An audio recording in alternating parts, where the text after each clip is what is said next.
Hello, everybody. Welcome back to the Board YouTube channel for your pick and roll today for March 20th. It is Thursday. Yes, the NCAA tournament does start today, but we also have 5 NBA games, and that's what we're going to be covering here on the show today. Hey, you might be tuning into some March Madness, but you can also tune into the NBA, or maybe you're not tuning into NBA, but you can get all the analysis and all the free picks from the show today. We had a big day yesterday, 3-0 sweep. It was a big slate. We had 4 picks. 3 of them actually went live because one of them voided after Andrew Wiggins does not play. All 3 picks were winners. We had winners on Vucevic. We had winners on Filipowski, despite the fact Walker Kessler did play. Part of the handicap was that he wasn't playing. He was actually listed as out, not even questionable. He was listed out when we were live for the show. Ends up playing, but he still covers the power of how bad the Wizards are. Jordan Hawkins also covers. So again, 3-0 sweep. If you tailed, make sure you do hit that like button. If you enjoy the show today, make sure you do hit the like button and subscribe to the channel for more content like this 5 times a week. Okay, we'll bring in my co-host PipsNBA to go through the 5-game slate today.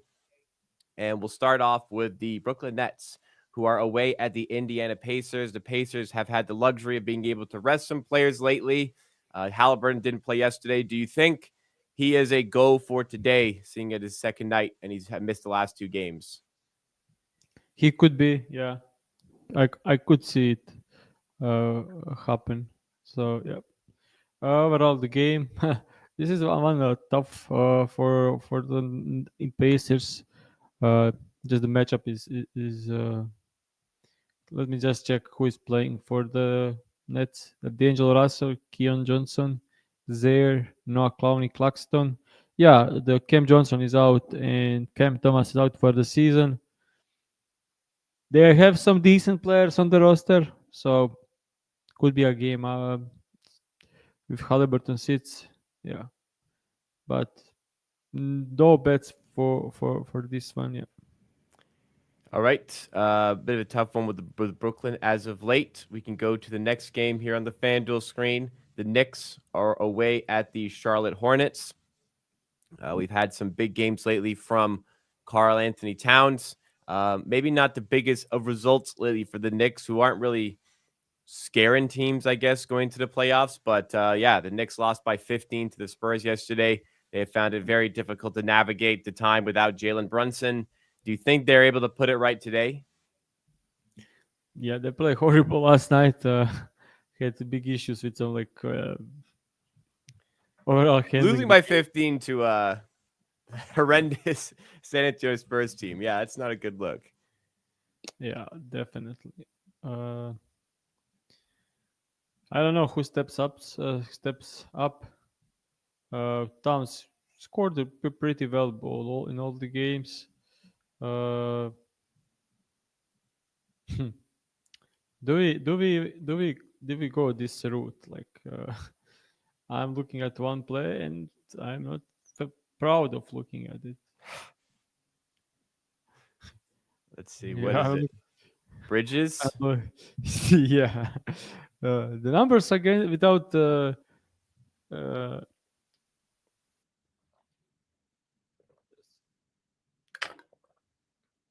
problem. Pip's dealing with something at work. We'll let him. just a second. Yeah, Yeah. no problem, man. Uh, yeah, Mikhail Bridges is a weird one because I fucking hate this guy this season. Uh, yeah, last couple of games he did have like uh, decent usage, like 21 field goal attempts against the Portland, 14 against the Golden State, 14 against the like usage was there, like over 20% in like 4 straight games. Even he has over 20% usage, this line is just too low for him. Like when he has like 20 to 28%, and when he gets the minutes, uh, he's crashing this line. As we can see, he's averaging 21.2 over in 75% of the games. Matchup is, I would say, matchup is soft. Similar players are covering. Let me just check. Did he play against the Hornets? Yeah, last game against the Hornets, he scored uh, 19 points while playing 47 minutes. That's tips for you. Yeah, that's not good at all. Yeah, I won't bet this.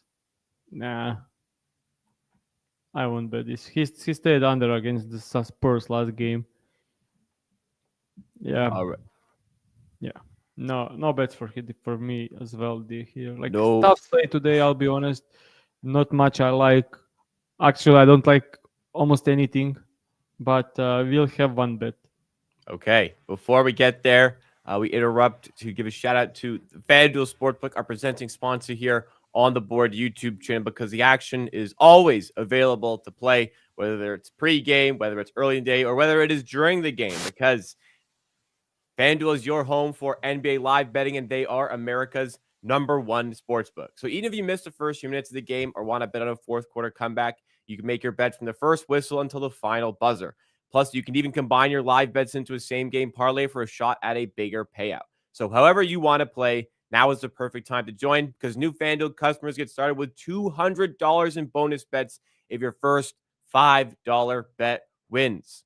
So to do that, all you have to do, visit fanduel.com/board. And you can just go to the link in the description on YouTube or in podcast form if that's easier for you. But it's fanduel.com/board for your shot at $200 in bonus bets. Make every moment more with FanDuel, official sports betting partner of the NBA. Must be 21 plus and present in select states for Kansas and affiliation with Kansas Star Casino, or 18 plus and present in DC. First online real money wager only, $5 first deposit required. Bonus issued as non-withdrawable bonus bets, which expires 7 days after receipt. Restrictions apply. See terms at sportsbook.fanduel.com. Gambling problem? Call 1-800-GAMBLER or visit fanduel.com/RG. Call 1-888-789-7777 or visit ccpg.org/chat Connecticut or visit mdgamblinghelpline.org in Maryland. Hope is here. Visit gamblinghelplinema.org or call 800-327-5050 for 24/7 support in Massachusetts, or call 1-877-8-HOPE-NY or text HOPE-NY in New York. 3 more games to go through, so we'll pull them up here. We'll have one play at some point today. We shall see if it is in the Bulls game against the Sacramento Kings. The Bulls, bad team. Wait, this was yesterday, wasn't it? This is a back-to-back. Yep. Yeah. So yesterday, when these two teams, no, it wasn't yesterday, was it? But both teams played yesterday, I think. Okay. But didn't play one against another. Right. The Bulls played the Suns. My apologies. Two teams that are like scraping in these playing or scrapping in these playing tournament spots. Neither making huge waves, but they're in the mix. They will be in the playing tournament, it would seem. Sacramento here favored by 7, though. How do you feel about this one? Yeah. Definitely the tough spot for the Bulls on second night back to back. Kings last night won without Zach LaVine and Sabonis, which is hilarious. Winning against the Cavs, I didn't see it coming. But we will have, like, I'll just need to check something. Let me just see.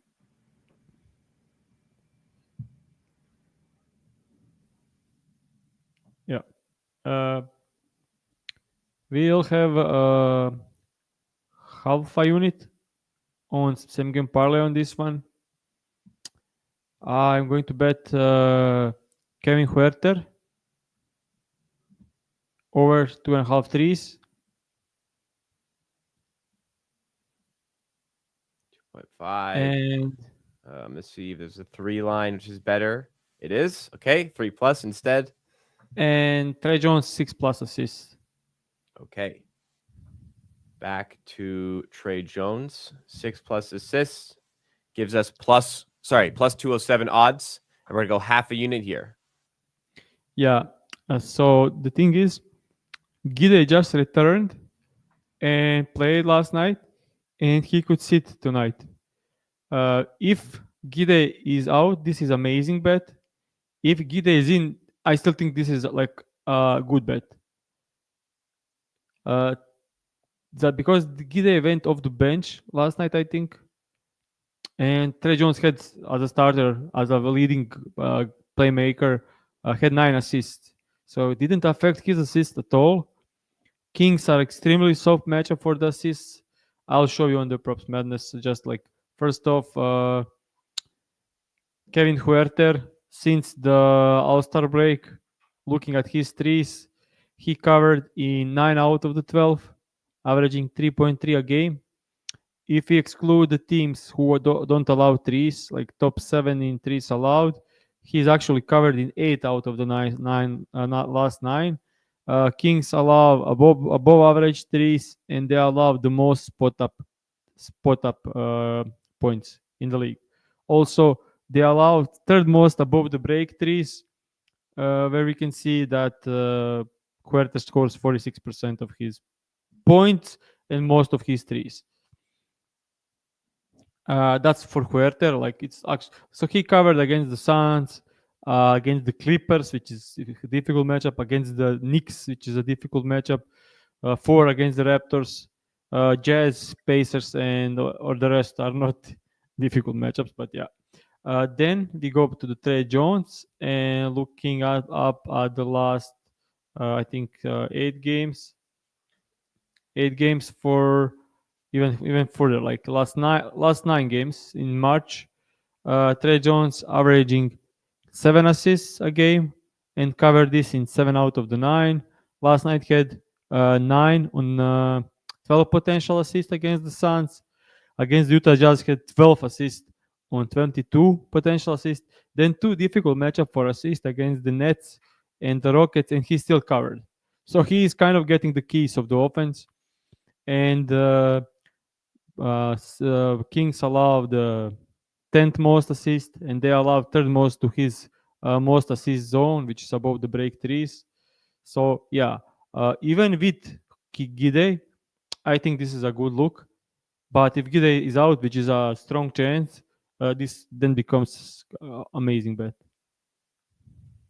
Okay, so there we go. It'll be Kevin Herter 3+3s, and then Trey Jones 6+ assists, +207 odds again at our presenting sponsor FanDuel for that one. We can go to the next game up. We have the Toronto Raptors +14 away at Golden State. Raptors, after some close games and some wins lately, got absolutely destroyed by the Phoenix Suns the other day. And it looks like another drubbing is on the cards here in Golden State. What are your thoughts here? My thoughts are I'm not going to bet on Raptors for the rest of the season. Not any game that involves Raptors is a skip for me. We can comment on the lines, and that's it. Uh, Golden State Warriors, I don't know. They are so weird. Like they are really good, but they lost some stupid game lately. Yeah, Yeah. they lost to the Nuggets without Jokic after winning so many games in a row. Like they won 5, 6, 7, 8, 9, 10, 11, 12. They were 12 and 1 over the last 13, and then they lost to Denver without Jokic.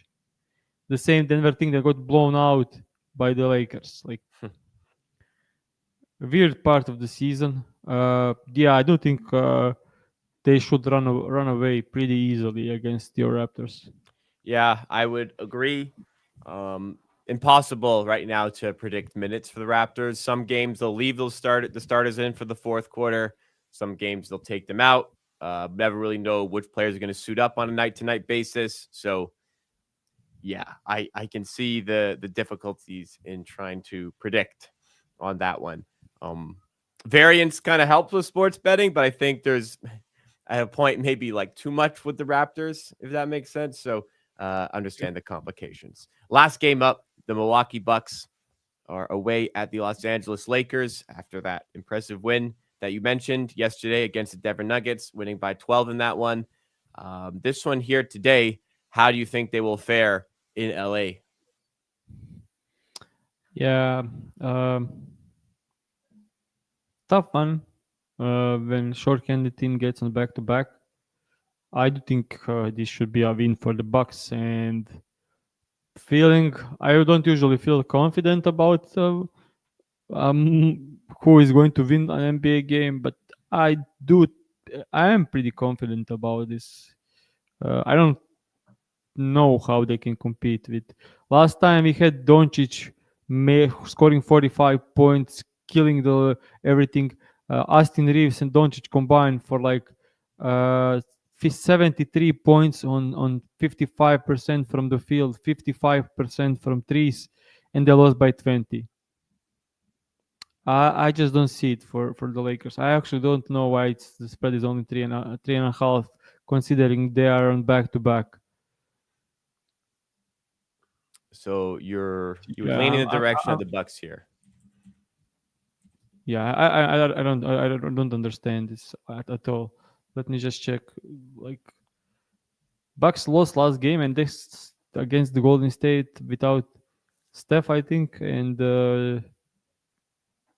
they lost a ton of games lately. But still, I don't see it for the Lakers here. Yeah, Giannis probable. Dame is also probable. They are much better team. Like I think if you like look at okay, Giannis and Luka kind of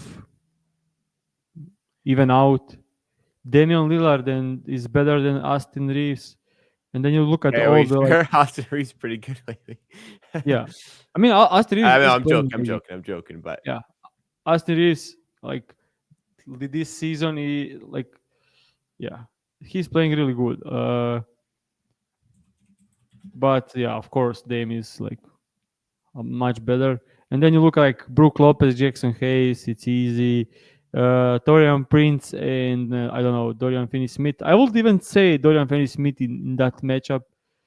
Then bench Gary Trent Jr. and Knecht. I will say Gary Trent Jr. and AJ Green, Gabe Vincent will go AJ Green. So overall, I think a much reliable team on experience and NBA minutes and yeah. I don't know. Think this should be 5.5.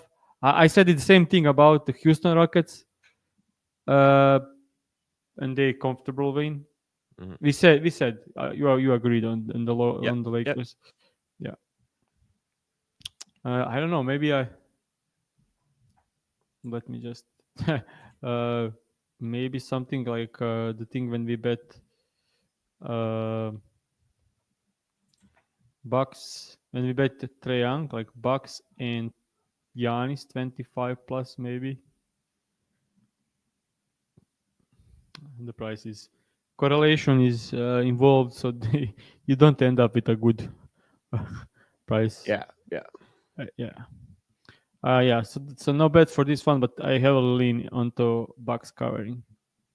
Okay. So just the one official play, smaller slate, not a fantastic slate either, but one official play is on right now. That SGP at a half unit that we had a little bit earlier. But we'll go to your questions, see if you guys have any bets for the day. And we start off with Drosko asking about Josh Hart triple double at plus 900 odds. I'm mostly worried about his points. He's been absolutely dreadful on scoring lately. Looking at the last 4 games, this is unbelievable. He shot 4 for 14, 0 from 7, 5 from 9 against the Miami, and the last game 1 for 4, averaging 6 points since Branson went out. He was the guy that was scoring a ton of points. You can see that he had unbelievable season. Like looking at these numbers, he's scoring.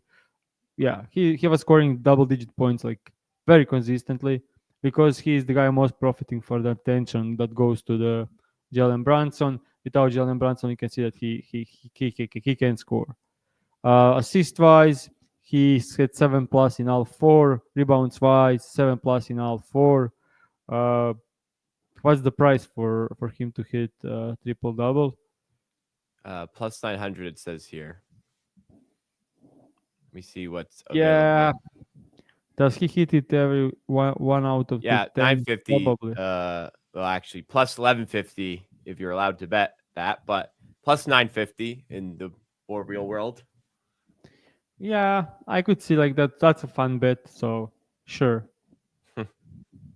Take a stab on Josh Hart there potentially. Next one, Luka Doncic over 31.5 points at minus 111. Could be. Like, he scored 45 last game. I don't know if they decide to change anything. Probably shouldn't because they won by 20. So this makes sense. Yep. Next up, Brooke Lopez over 11.5 points at minus 115. Yeah, that makes sense. Just an unbelievable dominance on size over Jackson Hayes. He could get like 2 putbacks. They will probably help of him to stop Giannis because they don't have any rim protection. So I could see it. I could definitely see this. Came close to being my only bet today. Uh, I don't even know why I didn't bet it, but the usage is kind of weird. I remember betting him over against the Pacers, who were sending two on both Giannis and Lillard, and Lopez will get the ball wide open, and he will just wait for dribble handoff with Giannis or Lillard didn't shoot. Like, was wide open the 35 minutes of the game and took 7 shots. So he kind of sometimes doesn't is not aggressive enough, but 11 and a half for 35 minutes is, while being wide open, should be like covering most of the time. Okay, and last player prop question that we have here, Strange Music asked about Mark Williams over 13.5 points. I'm guessing this is 1.78 odds, which is about minus 128. There's minus 125s I see as well, but Mark Williams over 13.5 points, minus 125, let's say. Yeah, I don't bet. I don't think I ever bet non-shooting big against the tips. Even though you have Towns at the 5, I just don't. I don't like the idea of it. You can see that Knicks are allowing fifth least points to the opposing bigs, and that was the thing for like a ton of time. And if you look at the Mark Williams, when he's playing teams who are above average, below average, I would say above average in defending the 5, he's not covering. And then when you look other way around, he covered in almost every game. So insane correlation with playing poor defense. Look at this. And he's playing bottom 10 teams in defending opposing centers. He's covered in 14 out of the 16, averaging 20 points. And when he played teams who are above average, he covered in only 3 games, averaging 8 points. So I would say this filter for correlation for like defense he's facing is one of the best actually I've ever seen so far in terms of correlation. Like, it's insane, like completely turn around. Like, he hits on this only 18%, averaging 11 points, and when you go other way around, he hits in 87% and averaging 20 points. Only one filter, like how many points they allow to centers.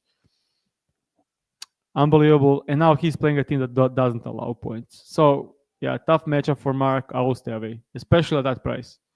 Okay, extra player prop question and one extra question after this. Keon Johnson over 13.5 points at minus 111. Do we remember against Boston where I spent like 5 minutes looking at his threes? He did. He ended up actually putting- hit 3. He hit a 3. So even the laddering was successful there. Knicks horrible matchups for a guy like Keon. Okay, so no, he's playing in the Pacers. Sorry, guys. Pacers are actually decent matchup. No Cam Johnson definitely helps. No Cam Thomas, no Cam Johnson with DLO. Not huge sample size of games, but he does average 16 points in 2 games where he only played below minutes. So when he got 24 or more minutes, he actually covered this in 4 out of the 5, only under coming against the Houston Rockets where he shot 3 from 9. Usage absolutely amazing. I don't know what's even going on here. Yeah, this usage is unbelievable. Like, he has 25% usage average in these 5 games. In this, without Cam Johnson, without Cam Thomas, and with D'Angelo Russell, usage at 25%, lowest at 17%.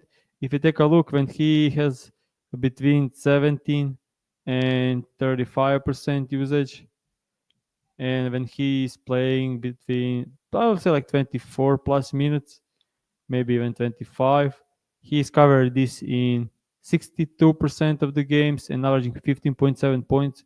So yeah, I do definitely lean over on this. He scores mostly average matchup for like his play types. Uh, Played against the Pacers, had 12. He was 1 from 7, 2 from 7 from twos. If he made one more bucket, he would covered. But yeah, let me just see. He is projected to be a starter and to play 28 minutes. Let me just see. Okay, let's when he gets like 20, even 26, 28 to 34. Yeah, still remains at 15. So yeah, definitely a lean over. There are some games against tough teams. Let's exclude good defensive teams because he's not playing average defense. So let's exclude the teams who are top 10 on defense. It gets a bit better.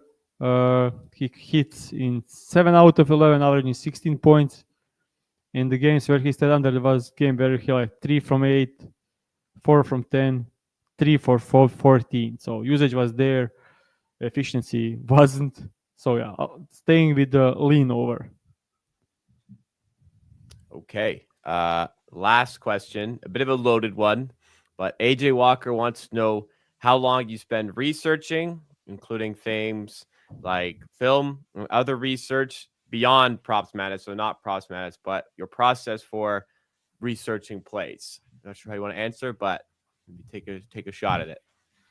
Uh, this is like I do watch a ton of games still, but not as much I did before. Like I will watch games like every night. Like I will watch like a couple of games. Before I watched almost every game every night. Sometimes now, if it's a big slate, I will stay up all entire night, watch as many as I can. If it's a smaller slate, I will probably just go to sleep and or do some social things this season. But yeah, I do watch ton of film.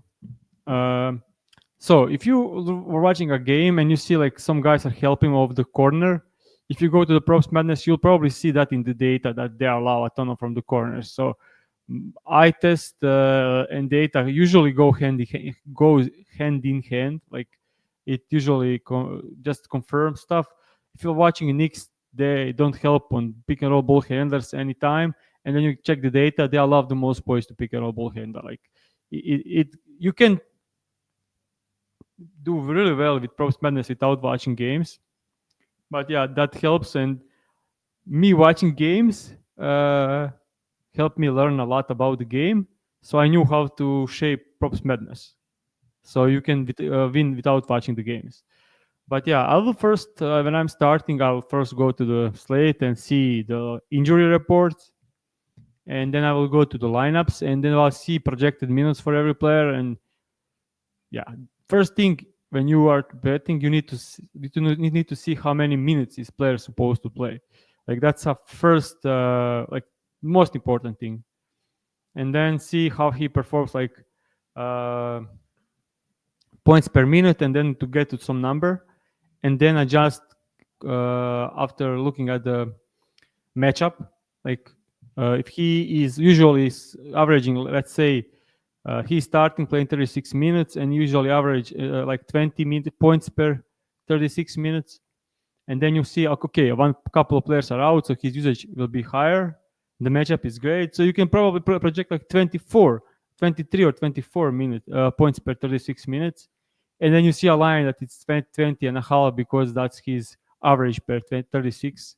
Then that's my strong lean over. I'll probably end up betting it. So it's projecting the minutes, projecting the usage, and looking at the matchup, and then diving into the data with props madness. I would say that's like a standard thing for me. Or seeing projected minutes and disagreeing with it, and then diving deeper to see like if books agree on that. Like if projected minutes are like for example, for some bench player to be like 18 minutes and he averaged like 6 points per 18 minutes, and the books have 6.5, and you think he's playing like 24 minutes and then his average goes to 9, yeah, that's an edge you must take.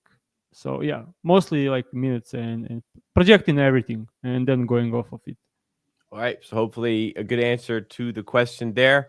That will do it for the show today. Bit of a shorter one, but it's a smaller, not so great slate. Doesn't make a difference. We still have a pick for today. If you guys are tailing, make sure you do hit that like button. If you guys want to support the show and you enjoyed what you saw, also consider hitting that like button. Subscribe for shows like this 5 times a week. We're live every weekday morning at 9:45 a.m. Eastern time on the Board YouTube channel, presented by FanDuel. Here is the one play for today.